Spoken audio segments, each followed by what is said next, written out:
Hey guys, Sunday is a cleaning day. ഒരുത്തന്താ രാവിലെ നിന്ന് പാലില് ബൂസ്റ്റും കലക്കി വന്നിരിപ്പുണ്ട്. കൊച്ചാപ്പാക്ക് ആകെ കിട്ടുന്നൊരു ഓഫ് ഡേ ആണ്. കൊച്ചാപ്പ അന്ന് ക്ലീനിങ് ഡേ ആയിട്ട് അങ്ങ് പ്രഖ്യാപിച്ചു. തുടപ്പും തൂപ്പും, പിന്നെ പിള്ളേർക്കും കൂടെ സ്കൂളിൽ പഠിത്തമില്ലാത്തതുകൊണ്ട് പിള്ളേരുടെ കാര്യവും പറയണ്ടല്ലോ. അടുക്കളയിലാണെങ്കിൽ മസാല ദോശയ്ക്കുമുള്ള ഒരുക്കങ്ങളിലാണ്. പിന്നെ അപ്പുറത്താണെങ്കിൽ ആ ഹാമ്പറിൻ്റെ പിള്ളേർക്ക് കുറച്ച് ആത്മാർത്ഥത കൂടിപ്പോയതിൻ്റെ പ്രശ്നമാണ്. അത് വളരുമ്പോൾ ശരിയായിക്കോളും.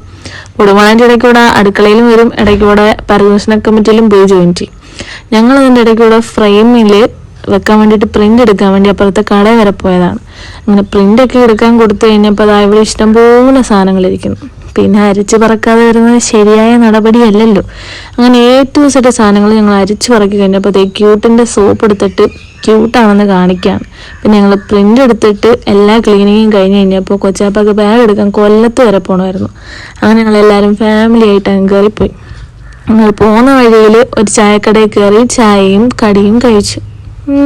അത്യാവശ്യം നല്ല കടികളൊക്കെ ഉണ്ടായിരുന്നു. അങ്ങനെ ഞങ്ങൾ ചെന്നത് ബാഗ് പർച്ചേസ് ചെയ്യാനായിട്ട് കടയിലാണ്. ഇവിടെ ബാഗ് മാത്രമല്ല, എല്ലാ സാധനങ്ങളും ഉണ്ട്. പിന്നെ അവിടെ നിന്ന് ബാഗും പർച്ചേസ് ചെയ്ത് ഞങ്ങൾ നേരെ പോകുന്നത് കൊല്ലം പാർക്കിലേക്കാണ്. പാർക്കിൽ ചെന്നപ്പോൾ കരടിയും മുയലും അങ്ങനെ വേണ്ട എല്ലാ സാധനങ്ങളും ഉണ്ടായിരുന്നു. പൈത്തുക ആരുടെയോ ഇന്ന് ഷെഡിലും മേടിച്ച് ഷെഡിലും കളിക്കുകയാണ്. പിന്നെ ഞങ്ങളവിടെ നേരെ വന്നത് കരുനാപ്പള്ളി പെപ്പിനോയിലേക്കാണ്. അവിടെ ചെന്ന് 2-3 ഐസ്ക്രീമൊക്കെ മേടിച്ച് പിള്ളേരെയും സൈഡാക്കി പൊടുമ്പളൻ്റെയും കൊച്ചപ്പയും ആസ്വദിച്ച് കഴിക്കുന്നുണ്ട്. അങ്ങനെ ഞങ്ങൾ നേരെ വീട്ടിൽ പൊറോട്ടയും BDF കഴിച്ച് കിടന്നുറങ്ങി.